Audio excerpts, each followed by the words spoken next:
Hello and welcome back to my channel. In today's video, I will show you how to fix the error of Funimation 403 error. So let's get started.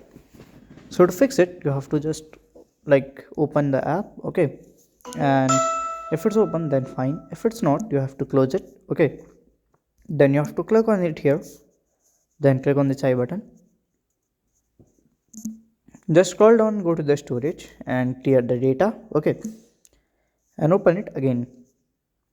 If it's work, then fine. If it's not work, you have to open your search button, Google, okay? Or you can use our Play Store also, okay? So I'm here, Google search, and here you have to write here fun animation app, okay? Like here, not here, you have to search it like this, okay?